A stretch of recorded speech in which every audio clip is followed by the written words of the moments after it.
Hello crocheters, welcome to Crazy Cool Crochet. This is Sylvia. In this project we are going to be working the Crochet Pillow Sham. Now what makes this different from a typical pillow cover, this is meant to fit a bed pillow, and as you may or may not know, with the Pillow Sham, the back panel allows you to open it so that you can insert and remove the pillow as needed. So for the back panel, we actually have two panels, a larger panel and a smaller panel. The larger one overlaps the smaller one by a few inches, and this allows you to spread them open and insert and remove the pillow. How cool is that? So this tutorial is for a standard size bed pillow, which is typically 26 inches long and 20 inches wide. This will be customizable so that you can fit whatever size pillow you require. Now, what makes this design so special is the combination of the ombre yarn and the alpine stitch. When you combine those two elements together, as you can see in the photos, it's just magical. I love the way the alpine stitch looks with the ombre yarn. In the description area, in the white space below the video, where you will also find a lot more detail, especially with regards to how much yarn was used, where you can find the written pattern, the printable pattern. Links will be in that description area below. You typically need to open that up manually. You need to figure out how to do that because it depends on your device. If you're on a PC, a laptop, a mobile, it might be a little bit different. So look around in the space down there. Look where it says the name of the video, and then you will find where to click. So in addition to the yarn, which by the way is a number 4 medium weight, I'm using a crochet hook size H or 5mm, the yarn needle, and scissors. For the front panel, we start with a foundation chain of 79, and this does have a multiple of 2 plus 1.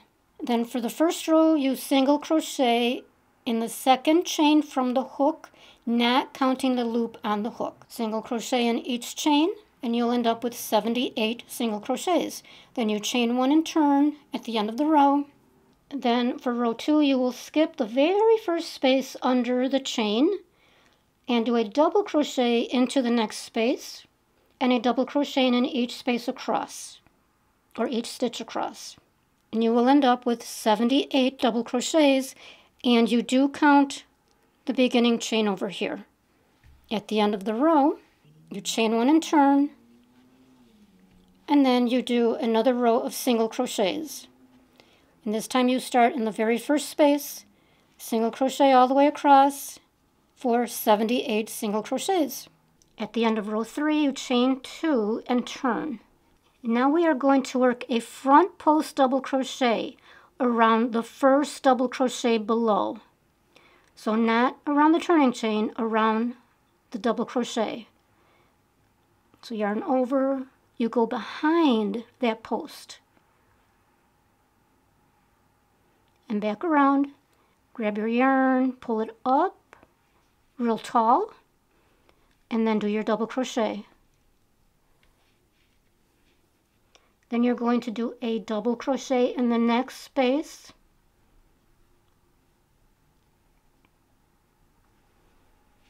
just a regular double crochet, and then you will do another front post double crochet, skipping the post right next to the one that you just worked. So skip the next one, into the next one you do another front post double crochet. So go behind the post, back around to the front, grab your yarn, pull it out nice and tall, complete your double crochet. Then you will work a double crochet, regular double crochet into the next space of the row.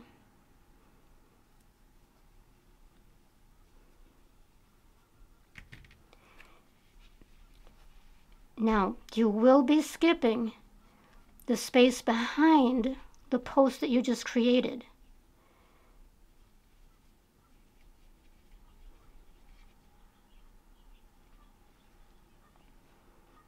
So that space is accounted for with the front post. Then you double crochet into this one. And this space is accounted for with the front post. And you continue across the row like that. So you skip that next double crochet on the bottom. And you double crochet or front post double crochet into the next post.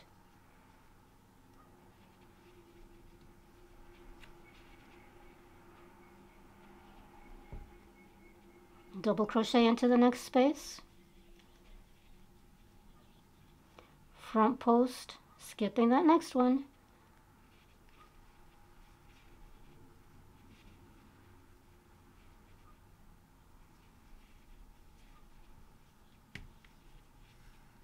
and that's the pattern across the row. Now for row 5, we repeat row 3. So we enter a single crochet in each space across. Now for row 6, we start with a double crochet into the space above the front post below. So double crochet into here. Now we are going to do a front post double crochet around the double crochet below.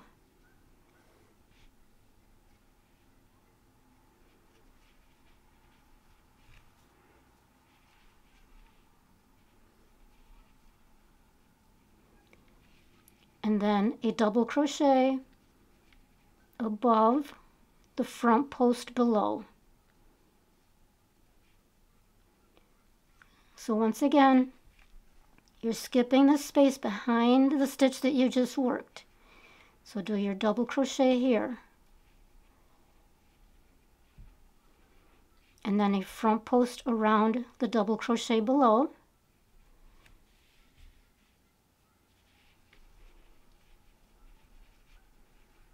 Don't forget to pull that up nice and tall. And then double crochet in the next space. Front post around the double crochet.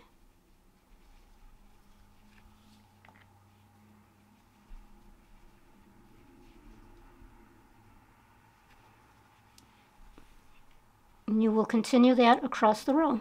At the end of that row, you will end up with 2 spaces. So you will do your front post around that last double crochet,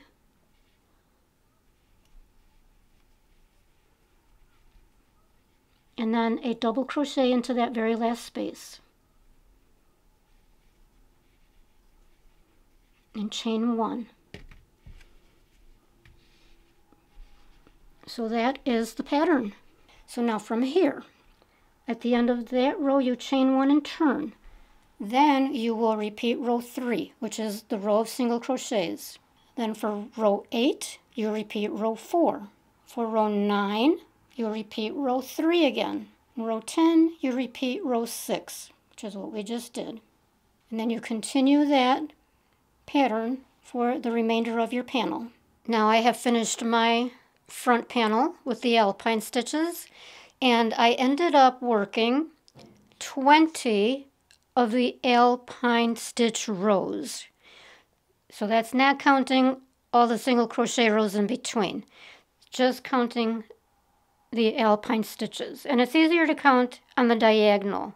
It's 1, 2, 3, 4, 5, 6, 7, 8, and so on. So I ended up with 20 of the alpine stitch rows. When you work your panels, make sure that you are fitting it up against the pillow that you will be using. Pillows vary so much in thickness, so you might need more rows or less rows, so make sure that you are measuring against your own pillows and adjust the row counts as needed. Now here are the 2 back panels. So you've got the larger panel and the smaller panel, and of course my smaller panel is not complete. I still need to work up the remaining rows. This will be as long as the main back panel. So of course we've got the 2 panels. The large one overlaps the smaller one by a few inches.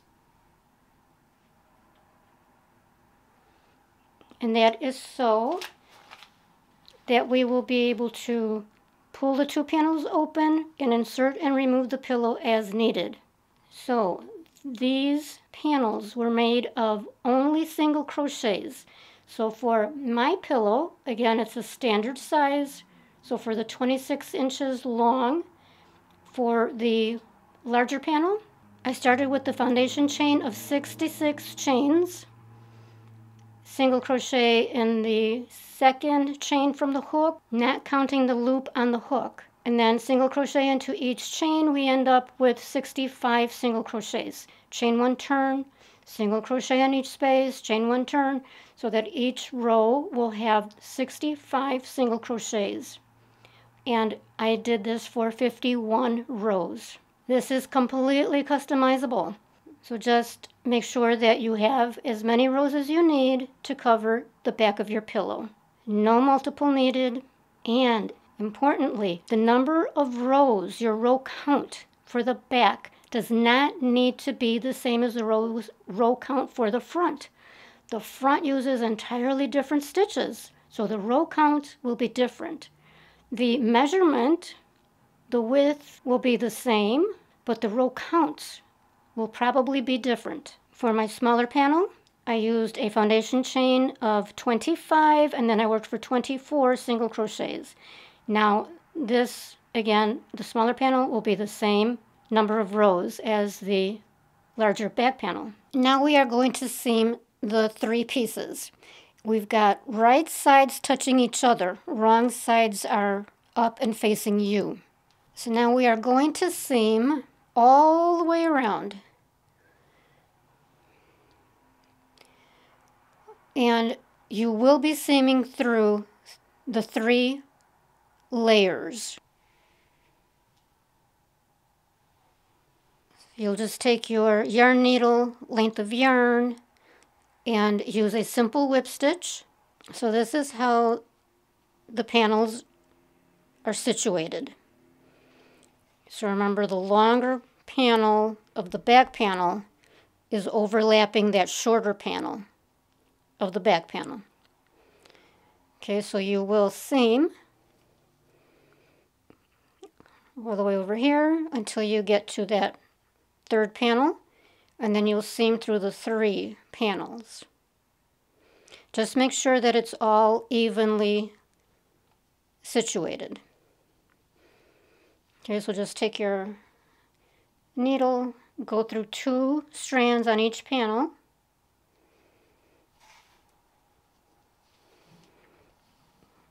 I prefer to knot my ends for extra security.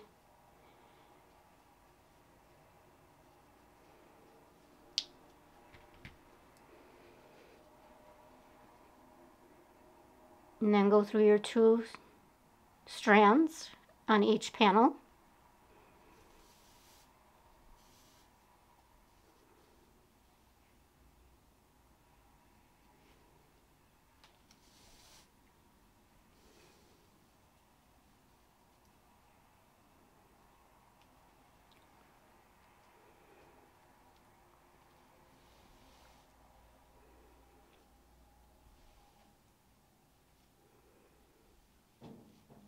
Now I've come up to my 3 panels.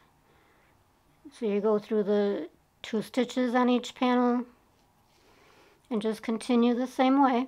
And that's all there is to it. So just keep seaming all the way around the 4 edges. And there is the completed crochet pillow sham. Now, isn't it amazing what a little ingenuity and thinking outside the box can get you? We can do just about anything in crochet. And there's the back view. Perfect. Now you can just remove the pillow sham whenever you need to and easily reinsert the pillow. I really hope you like this idea. If you do, please thumbs up down in the white space. That would be awesome. Leave me a comment. Let me know what colors you're going to use, what you think of the idea in general. I love to hear from you guys. Okay, that's it for this one. We will see you on the next project.